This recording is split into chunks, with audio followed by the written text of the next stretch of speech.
So, what's up sa inyo guys? It's Dachi here. So, nagbabalik ulit tayo dito sa Kabal topic natin. So, bago nga palang lahat, kung hindi ka pa nakapag-subscribe is mag-subscribe na kayo at i-share nyo yung video natin sa mga tropa nyo or sa FB page or groups. Tapos, i-like nyo yung video natin at mag-comment na rin kayo kung ano yung gusto yung katanungan. Okay, so, yung topic natin ngayon guys is yung mga matagal nang tinatanong ng karamihan or yung mga madalas natin tinatanong. Okay, so para to sa mga beginner or kahit na dun sa mga matagal na naglalaro at meron pang hindi nalalaman dito sa Kabal. Okay, so etong topic natin is about to sa talaga. Kumbaga, yung mga hindi pamilyar sa mga player. Okay, so umpisa muna natin dito sa mga upgrades.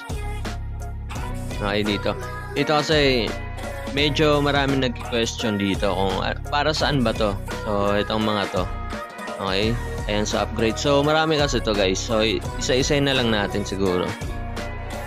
So, umpisa natin to guys dito sa Perfect Core, yung special. So, anong meron dito sa Perfect Core na special? At anong kinaibahan nito sa normal na Perfect Core? Okay, so dito guys sa Perfect Core na special is hindi siya hindi siya, kumbaga, hindi mo pwedeng i-upgrade yung items mo ng wala sa number dito. So ayan, makikita naman natin dito Perfect Core plus 9. So ibig sabihin ang plus 9 lang siya. So ayan, makikita nyo naman may mga number siya. So plus 13. So kung ano yung apps ng nyo, hanggang dun nyo lang pwedeng gamitin to. Halimbawa, plus 12 yung plus 13 nyo. So, dun nyo lang to pwedeng i-apply. So, ito yung kaibahan na ito, guys. Kasi, kumbaga, meron siyang meron siyang sariling upgrade. So, dun lang siya talaga. So, hindi siya pwedeng pang plus 18, plus 20. Hindi siya pwedeng gamitin dun. Okay? So, ayan, basa nyo naman dito kung ano yung plus. So, dito naman, yung isa naman guys, yung Perfect Core kasi guys, meron pa rin nagtatanong dito kahit nababasa naman natin dito na success chance, yung success rate niya guys is 100%. Ibig sabihin lang doon or meaning lang nun guys is 100% talaga. So, walang fail talaga yon. So, meron kasi nagtatanong about dito sa Perfect Core kung 100% daw. So, nababasa naman natin yan. So, ilalagay naman yan ng mga developer kung ano yung kung para saan rin yung item na yun. Okay? So, 100% talaga yan. Okay? So, dito tayo sa Chaos Converter. So, dito karamihan nagtatanong talaga kung para saan yung mga converter or paano nga ba ma-upgrade natin yung mga accessories natin. Ma-upgrade ng Chaos. Okay? So, halimbawa, example natin dito muna sa mga item. So, halimbawa dito sa amulet ko or dito na lang sa earrings. So, sa dalawang to, pwede nating silang i-chaos upgrade. So, mabasa naman natin dito sa baba, ayan nakalagay, chaos upgrade 0 out of 20. So, ibig sabihin nun is wala pa tayong na-upgrade na CU. So, dito kasi sa defensive earring na plus 5, is wala siyang chaos upgrade. So, meaning lang nun guys is hindi siya pwedeng i-upgrade ng chaos. Okay? So, hindi siya pwede gamitan ng chaos converter. Okay? So, ito lang yung mga pwede. Kapag may nabasa kayong chaos upgrade, so, pwede siya. So, ano yung mga pang-upgrade doon? Ano yung gagamitin natin? Yung gagamitin yung pang-upgrade ng chaos guys is yung chaos core dito sa course. Tapos, hanapin nyo dito. Chaos core. Ayan, Chaos. So, ito yung gagamitin nyo guys. Chaos Core para ma-upgrade nyo. Pero, bago nyo ma-upgrade guys, kailangan nyo munang butasan. Or, hindi pala butasan. Hindi, i-unlock. Okay, so, balik tayo sa Chaos Converter. Gagamit kayo dito ng converter. So, halimbawa dito, Chaos Converter Bracelet. Ibig sabihin nun guys, para lang siya sa bracelet. Ibig sabihin, yung converter na to, pwede nyo i-unlock yung Chaos upgrade ng kahit anong bracelet nyo. Basta, upgradable siya into Chaos upgrade. Okay, so basahin nyo muna bago kayo, huwag kayo padalos-dalos. Okay, so ayan. Sa bracelet. So marami kasi dito guys yung pagpipilian. Merong earrings. Depende na lang. Ayan, depende na lang sa inyo guys. Okay, so ayan. Meron ring sa rings. Pwede din. So ayan. Wait lang. Alisin ko lang. Block ko lang yung invitation ng party. Merong kumukulit sa atin. Okay. Then balik tayo. Tapos dito guys, meron naman tayong sa pangalawa naman, dito naman is Divine Converter. So para nga ba saan yung Divine Converter? So dito natin madalas to makikita sa mga armors, weapon. So dito natin madalas yung makikita. So pakita ko sa inyo. So halimbawa, example ko na lang dito guys sa sa helmet ko. Scroll down natin. So ayan, nababasa nyo ba dito yung upgrade divine level, upgrade divine level. So 10 out of 15. So ibig sabihin na upgrade ko na siya ng plus 10. Kumbaga plus 10 na siya guys, out of 15. So meron pang natitirang plus 15. Plus 5 pa pala para maging plus 15 guys.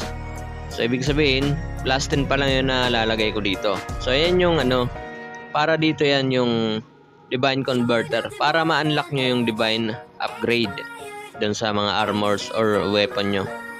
Ayan. Pero meron kasi pero dito guys, kailangan nyo muna ng plus 12 yung weapon or armors nyo pataas. Ayan, nakalagay naman dito guys, plus 12 or higher weapon. Okay, so nabubulol na tayo.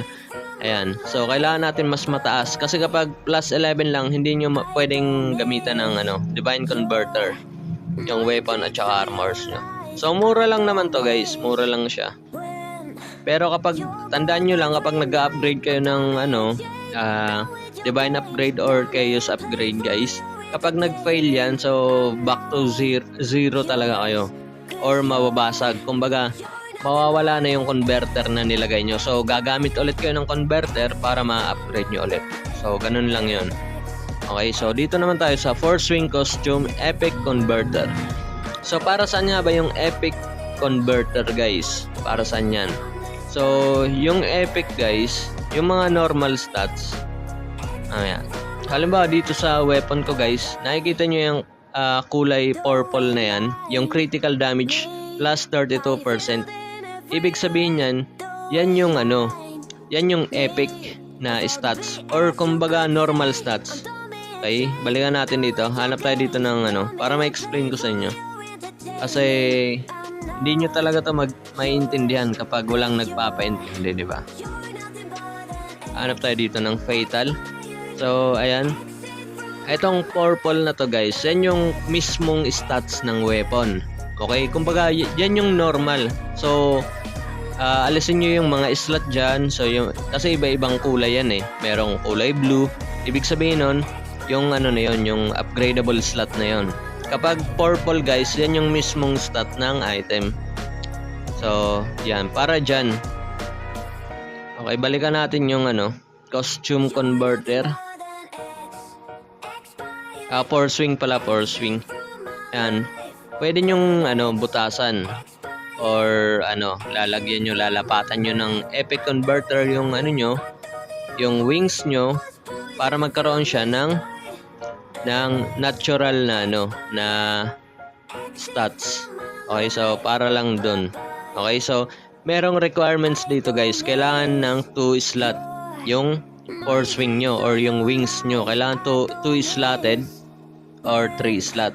Kasi kapag 1 slot yan, hindi nyo pwedeng lagyan ng Epic Converter. Okay, kailangan nyo muna 2 slot. Okay, so dito na tayo sa Vehicle Costume Epic Converter. So same pa rin to sa Force Wing Costume Epic Converter pala. Parehas lang sila, halos parehas lang, kasi yung tinutukoy dito guys, Epic Converter. So ibig sabihin, katulad pa rin na epic lang talaga or yung normal stats. Ibig sabihin kasi dito guys, halimbawa example ko sa inyo, halimbawa yung vehicle costume is 2 slot lang at saka wala siyang mismong epic. Halimbawa fatal, ganon, walang nakasulat na ganyan. Ibig sabihin kapag nilagyan nyo ng ng converter na critical damage, ibig sabihin maging critical damage yun or maging fatal na. Okay, so dun yun ma-apply guys. Ibig sabihin kung normal, halimbawa example ko na lang sa inyo, kung halimbawa nasa weapon kayo is kulay blue lang yung normal, di ba? Wala pang epic. Kapag nilagyan nyo ng epic converter is magkakaroon na siya ng epic. Okay, so halimbawa maging CDI na, critical damage na yung ano niya, epic. Okay, so dito naman, so halos pare-parehas na to guys. Yung custom epic converter, pare-parehas yan. So dito na tayo sa epic booster. So para saan nga ba yung epic booster? So para saan to? Ito guys yung mga normal stats. Okay, dito. Example ko sa inyo guys, yung helmet ko guys. Ayan. So ibig sabihin yung epic guys is yung mismong normal stats. So itong critical rate dito sa helmet ko guys na plus 8%, ibig sabihin yan yung normal na epic. Ito yung normal na stats ng helmet na to. Okay, so hindi yung mga kulay blue na yan. So ito yung tataas dyan guys, yung normal na epic. Okay, yung critical rate plus 8%. Kapag epic booster kasi guys, kapag nilagyan nyo yan, tataas ng 1% yung critical rate ko dito. Ibig sabihin yan yung critical rate na plus 8, magiging plus 9% yan. Okay, so mababasa nyo naman kapag upgradable to epic booster yung items nyo, scroll down nyo lang dito sa baba, mababasa nyo dito epic boost 2 count left. Ibig sabihin dalawang count pa na epic boost. Ibig sabihin kaya pang ma-epic boost ng dalawang beses yung helmet ko. Ibig sabihin yung epic ko dito na critical rate plus 8% is magiging 10% kapag na-epic boost ko na to ng dalawang beses. So para dun yung epic booster guys. Okay, so depende yan, medium or high, highest, ultimate, depende yan. Mabasa nyo naman dito guys kung para saan. Ayan, blue stain to shadow titanium grade. Kapag high kasi guys, mag-iiba na yan yung mga grade. So dito naman osmium, lapis, or to sigmetal pala. Okay, so ibig sabihin ito yung high na pwedeng gamitin ko para sa helmet ko. Okay, so susunod naman tayo guys. So dito naman reset scroll. Ibig sabihin i-reset na ito yung yung epic option. Kapag sinabi nating epic, yung epic guys is yung normal stats talaga ng natin items. So yun, sinabi ko na yung kanina. So ito lang yung pagre-reset. Ibig sabihin mare-reset yung epic. So dito naman tayo sa repair kit. Ibig sabihin kapag na-broken yung weapon nyo, halimbawa nag-upgrade kayo ng extreme upgrade at saka nag-fail, ibig sabihin mabubroken yung yung item nyo guys. Broken. So dito ngayon papasok yung etong mga gold repair kit. Ayan, magkaiba-iba yan guys. Merong silver. Ayan, so mas maganda kasi yung gold. Alam nyo kung bakit? Kasi ito yung kadalasang ginagamit kasi 100% success rate. Okay, ibig sabihin hindi siya mag-fail. Okay, so dito naman tayo. Pare-pares lang to guys yung bike epic converter. So nasabi ko na kanina yung mga converter sa epic, so pare-pares lang. So applicable sila sa lahat. Okay, so dito naman sa mga option scroll, normal lang naman kasi to guys. So malalaman nyo na kaagad kasi yung scroll is panglagay lang sa slot na bakanting slot. Okay, so pipili na lang kayo kung sword skill amp, magic skill amp, critical damage. So sa inyo na lang kung ano yung gusto nyo. So pare-parehas na to yung mga option scroll, critical damage. So panglagay talaga sila sa mga slot. So babasahin nyo na lang kung para saan, kung sa bike, armors, or weapon. So yun. So dito naman sa slot extender, alam na natin to kasi pang-extend lang to ng slot. So kapag one slot yung item nyo at saka na slot extender nyo na, ibig sabihin hindi nyo na pwedeng i-extend pa ulit into 3 slot. So isa lang talaga yung pwedeng ma-extend sa item natin guys. So bawal yan na dalawa. Hindi pwedeng magdadalawa yan. Kaya nga mas recommended ng mga pro players na 2 slot talaga yung bibilhin nyo. Kasi kapag na-extend nyo is magiging 3 slot.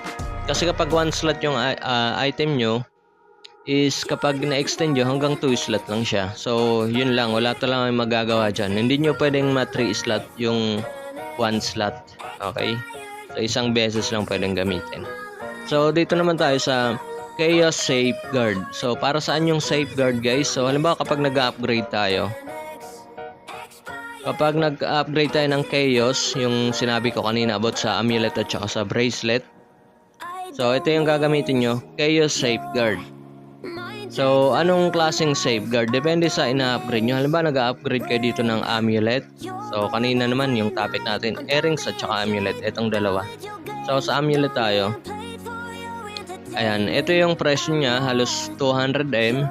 So, kapag nag-upgrade kayo guys, yung purpose ng Chaos Safeguard na amulet is mape-prevent niya na mabasag yung Chaos. Kasi kapag mag-upgrade kayo guys ng Chaos at saka mag-fail yan, sinabi ko na kanina is magbaback to 0 kayo. Or gagamit na naman ulit kayo ng Chaos Converter. So, yun. Ulit-ulitin yun hanggang sa ma-apps nyo talaga. So, kaya kailangan natin ng safeguard para ma-prevent natin yun. Or hindi talaga mabasag yung Chaos upgrade natin. So, yun. Para yun dito. Ito, lahat na yan. Applicable yan sa lahat ng amulet, sa arcana. So, lahat talaga. So, basta about sa Chaos. Kasi iba't ibang ano to guys, mga safeguard. So, hindi lang about sa Chaos. Meron din tayong divine safeguard dito sa sa mga pang divine upgrade natin. So, same pa rin dito. Applicable yan. Kumbaga, parehas yan doon sa Chaos Safeguard. Ito naman is Divine Safeguard. Diba sinabi ko na sa inyo, yung Divine Upgrade is dun lang sa armors, weapon.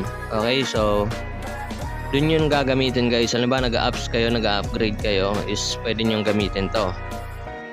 Yung Divine Safeguard.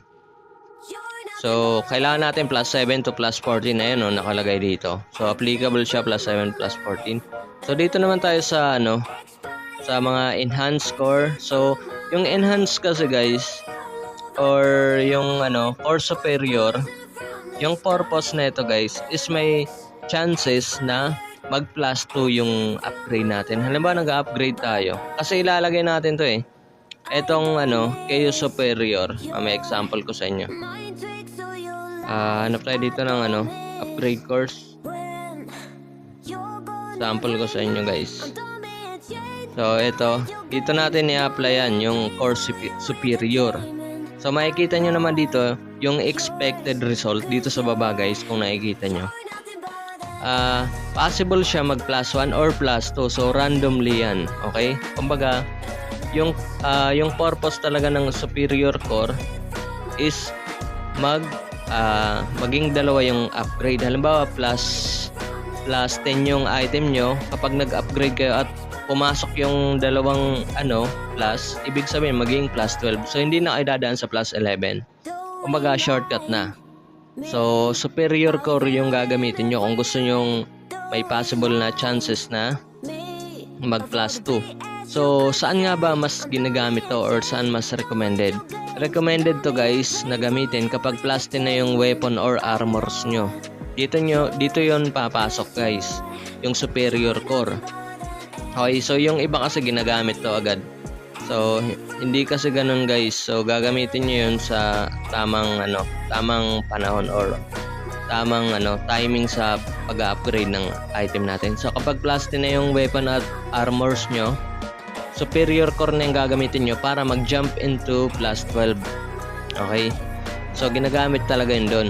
Tapos, yung pangalawa naman na mas recommended, halimbawa plus 13 na yung items nyo, plus 13, doon talaga gagamitan nyo talaga ng core superior. Kasi once na mag-ups yun at saka may chance na pumasok yung plus 2, di plus 15 na. Ibig sabihin, umiilaw na yung items nyo. So, hindi na kayo dadaan sa plus 14. So, yun yung advantage ng core superior. Okay, so yun. I-explain ko na sa inyo at yung mga ibang katanungan nyo guys is i-comment nyo lang para may content naman natin. So, yun, dito lang muna yung video natin guys at humahaba na kasi. Okay, so para mas maipaikli natin. So, huwag nyo kalimutang i-like yung video natin at mag-comment kayo.